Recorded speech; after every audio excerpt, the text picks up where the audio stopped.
So I made a tweet during the Rising Stars Challenge of how prime Jamal Murray and prime Nikola Jokic are going to be leading an insane offensive team when that eventually happens in a few years.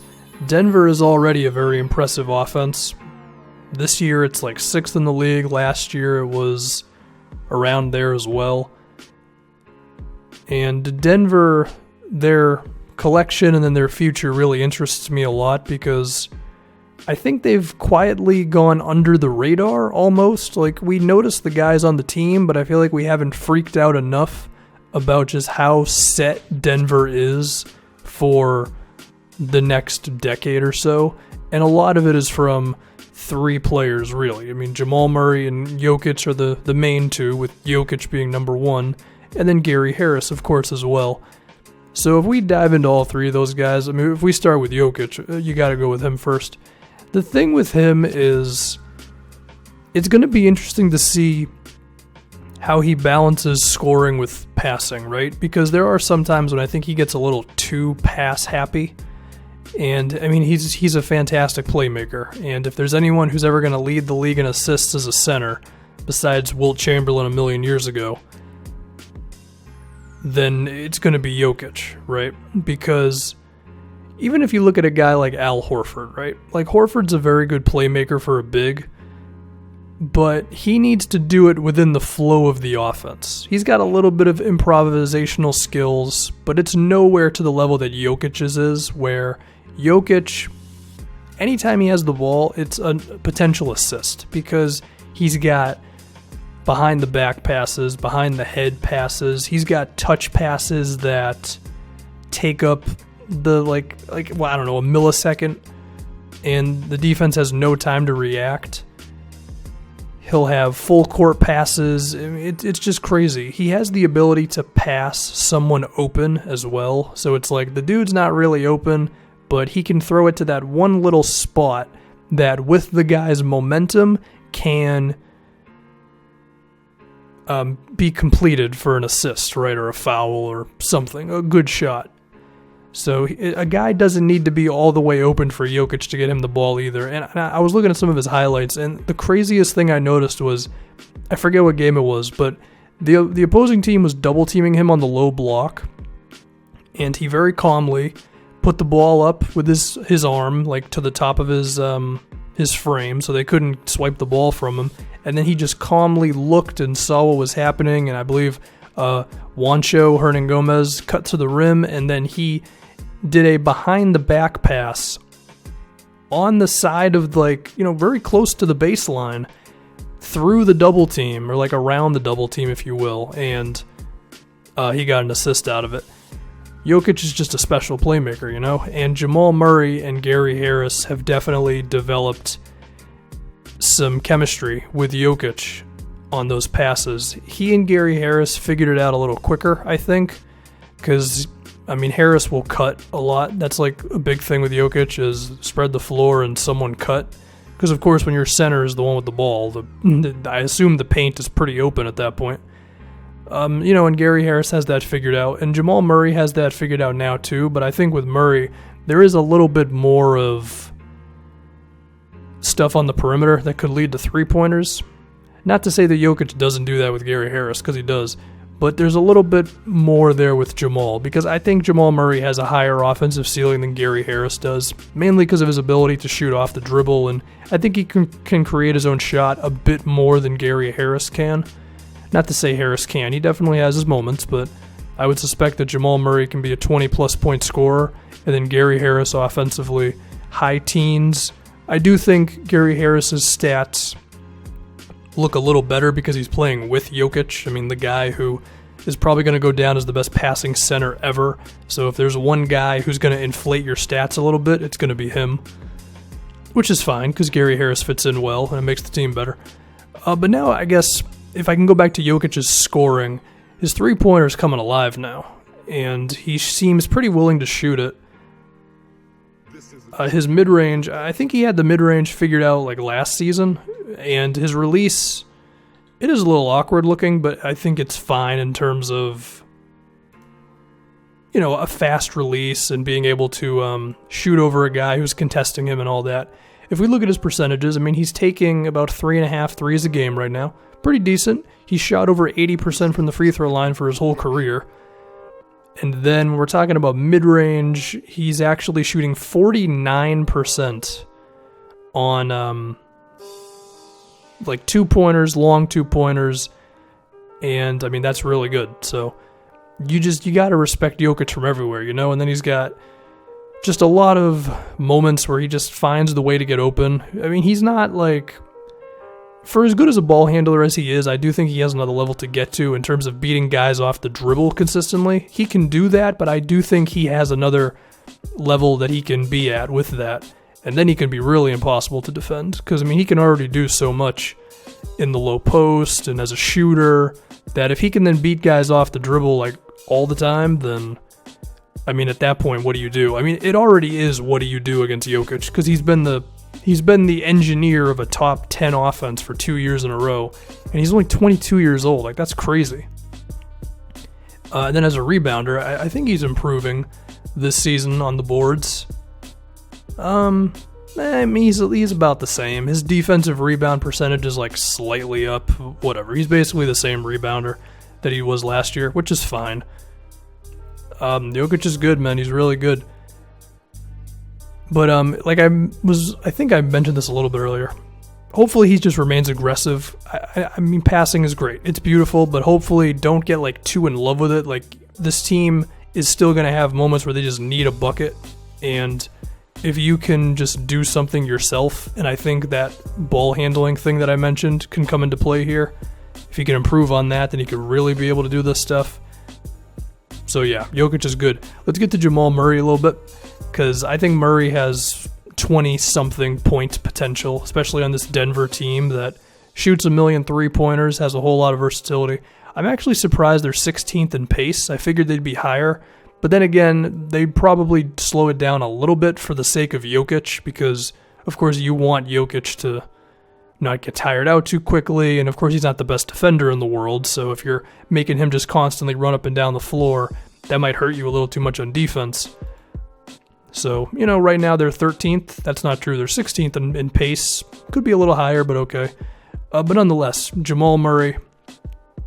I mean, the big thing with him I've noticed, everyone notices this one. I'm not some genius for seeing this. He's actually making his threes this season, right? Because last season he had moments mainly to start the year, but then as the year went on, it kind of dwindled out. He's up to 39% from three right now. And I was a little mistaken when I thought that all of his shots, or the majority of his shots, are coming off of like the dribble. He has those moments, he'll have pull-ups, but a lot of his shots are still like one dribble off of a handoff, or no dribbles off of a handoff, or spot-ups. I do think he has a lot of Steph Curry in him, and I do think he could be maybe the closest thing to Steph Curry if we give him a couple more years in the NBA right now, I should say. I mean, Trae Young might take that crown.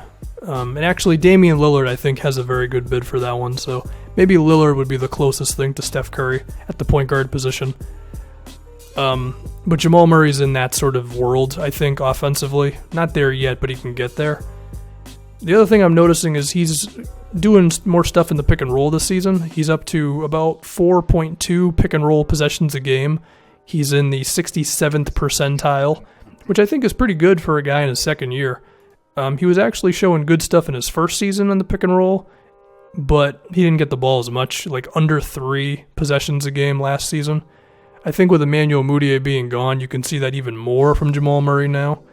So that's good stuff. Defensively, I hope he can be something. I mean, if we're looking at his size, he's 6'4", about 210 pounds.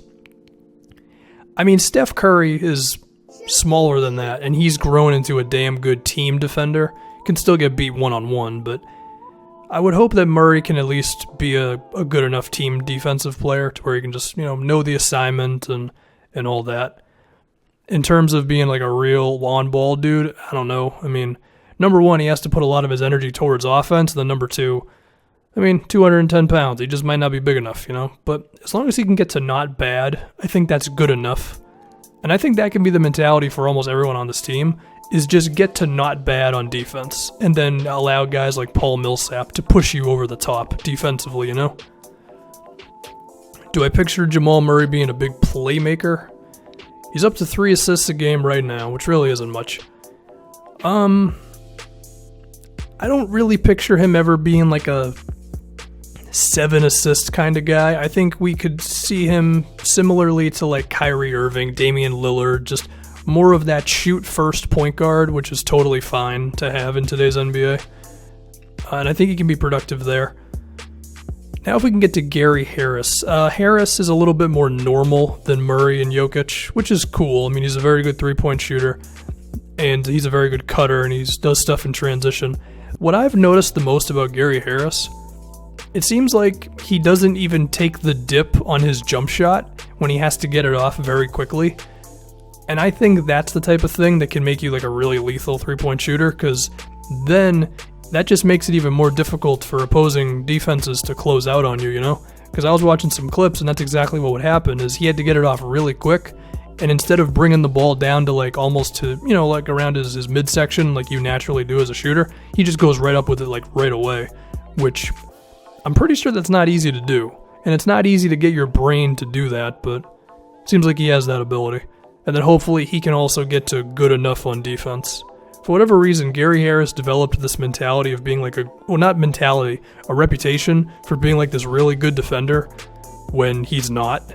I don't think he's like awful. I think he's like maybe average, sometimes looking not so good. If he can just get to good enough, then that's fine.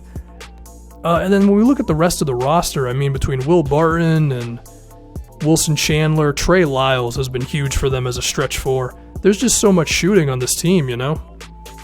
And that's why they're so high in offensive rating right now. They're 6th in the NBA. What is the ultimate ceiling for this team? Well, I think a lot of that is dependent on Jokic's scoring. I do think it's possible that Murray could end up being their big scorer. Like, he could end up leading this team in points. Then we're asking, well, can Jamal Murray be the guy who's hitting the big shot in the playoff series? Well, he definitely has the confidence, and I think he has the ability to shoot and all that, but I do think it takes an extra something in order to perform on that high of a level. So whether we're talking first round, second round, all that stuff. I mean, I have my reservations just because he didn't come into the league setting the world on fire. And you see the guys who are like really clutch in the NBA in terms of Kyrie Irving, Damian Lillard, Steph Curry. I mean, those guys had it like right when they entered the NBA. So that could be a pretty big climb to go from Jamal Murray's rookie season to hitting big shots at the end of games and playoff series. I'm not saying he can't do it, but I'm saying could be a road that he's gotta, going to take some time to get down there, if I can use a metaphor for you. Or Jokic could end up being their big scorer, and then I think it could be a little easier because, Jokic being, 6'11", he could just draw more fouls, which of course is going to help you a lot in a playoff series, get some easier points, things like that. And just because he'll be defended by like big men or he'll be defended by centers, there might never be the perfect defensive matchup for Jokic. And then as a result, that could help you, with like that 3-minute stretch when you just need to win the game and Jokic goes off for you in like a big game to get into the postseason or playoffs. I mean, I'm looking towards like the kind of distant future here. I mean, they're a playoff team right now, but if we're talking about like conference finals aspirations or maybe even championship aspirations, that's the type of stuff you need. And I'm just trying to see, like, do they have those guys? I mean, potentially, Jamal Murray's only 20 years old, so it's all good stuff with the Denver Nuggets. The Paul Millsap signing is definitely meant for defense. Hopefully he can fit in offensively because Millsap, he's a guy who likes to be within the 3-point line, likes to get his post-ups on. I do think he can chill on the 3-point line and he'll go off the dribble if you leave him open, and I do think he can hit some corner threes, but he's not going to be a perfect fit with this Denver team. He was shooting about 35% before he got injured. That could be okay. I think the other thing to look to and see what Mike Malone does with Millsap is he going to lower his minutes? Because he's on this team now for at least a few seasons. He's 32. You want him for the long run, so Is he going to be playing like 27, 28 minutes a game during the regular seasons, and then you ratchet it up in the big games? He was playing a shade under 30 minutes per game before he got hurt. So maybe that's a sign of what Mike Malone wants to do, which I think is a pretty decent idea. So yeah, there's many things to talk about with this team. Ultimately, I think they are in a very good position. I think they are already one of the most exciting teams in the NBA with a whole lot of shooting, and it's only going to come up from here, you know? The only thing to really ask at this point is, what is Murray's ceiling? What is Jokic's ceiling? Can Millsap just remain what he is as he gets older? And yeah, I think Trey Lyles also has a chance to improve as well. So, good team, got good things going on, and I look forward to seeing what they do over the next really like decade plus, given their ages.